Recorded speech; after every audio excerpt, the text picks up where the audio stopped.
Efrat, village de la région du Gush Etzion dans les territoires, cultive la particularité d'entretenir d'excellentes relations avec ses voisins palestiniens de Wadinis. À la tête du Conseil d'Efrat depuis 2008, Oded Revivi s'efforce à respecter cette règle de bon voisinage avec les Palestiniens. Une collaboration qui, selon lui, promet d'être renforcée par la probable décision gouvernementale d'appliquer la loi israélienne dans les territoires. Pour la première fois de l'histoire depuis 1967, un plan de paix prend en compte la réalité du terrain où vivent juifs et arabes ensemble côte à côte. Un plan de paix qui propose un cadre de vie commune sur la base de la réalité du terrain. Ce plan de paix propose aussi d'investir plus de moyens dans les lieux où se côtoient juifs et palestiniens. Michael Gross vit lui à Efrat depuis 1985. Il ne craint pas de voir l'entente cordiale avec ses voisins palestiniens disparaître du tout au tout après l'application de la souveraineté israélienne en Judée-Samarie. C'est vrai. Aussi avec les voisins juifs, il y a plusieurs localités tout autour et il y a aussi des localités arabes. Et les relations sont essentiellement, les Arabes viennent travailler à Efrat et vivent beaucoup de Efrat. Mais on se retrouve aussi au supermarché.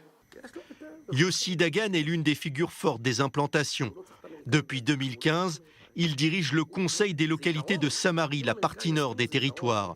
Le Conseil de Samarie, c'est 12% du territoire israélien et une population composée de 50% de personnes pratiquantes et 50% de laïcs. Pour Yossi, l'enjeu, c'est de voir le gouvernement israélien défendre avant tout les intérêts du pays face aux exigences américaines, condition sine qua non, selon lui, à l'instauration de la paix entre Israéliens et Palestiniens.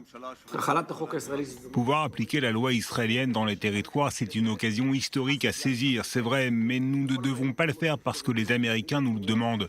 Nous devons être indépendants dans notre décision. Pour Yossi Dagan, la défense des intérêts israéliens coïncide aussi avec la protection du vivre ensemble avec les Palestiniens. Il y a en Judée-Samarie 600 000 hectares de terrain. La Judée-Samarie, c'est 40% du territoire de l'État d'Israël. Il y a 12% de ce terrain qui est habité par des Juifs et des Palestiniens. Il y a de la place pour tout le monde. Il faut que les États-Unis comprennent que le Moyen-Orient, ce n'est pas le McDonald's. Nous ne sommes pas ici dans un fast-food. La cuisson est plus lente ici. Autant de données qui pourraient compliquer la décision du Premier ministre Netanyahou, mais de l'avis de tous les responsables locaux des territoires, le chef du gouvernement israélien semble bien décidé à concrétiser l'attente millénaire du peuple juif.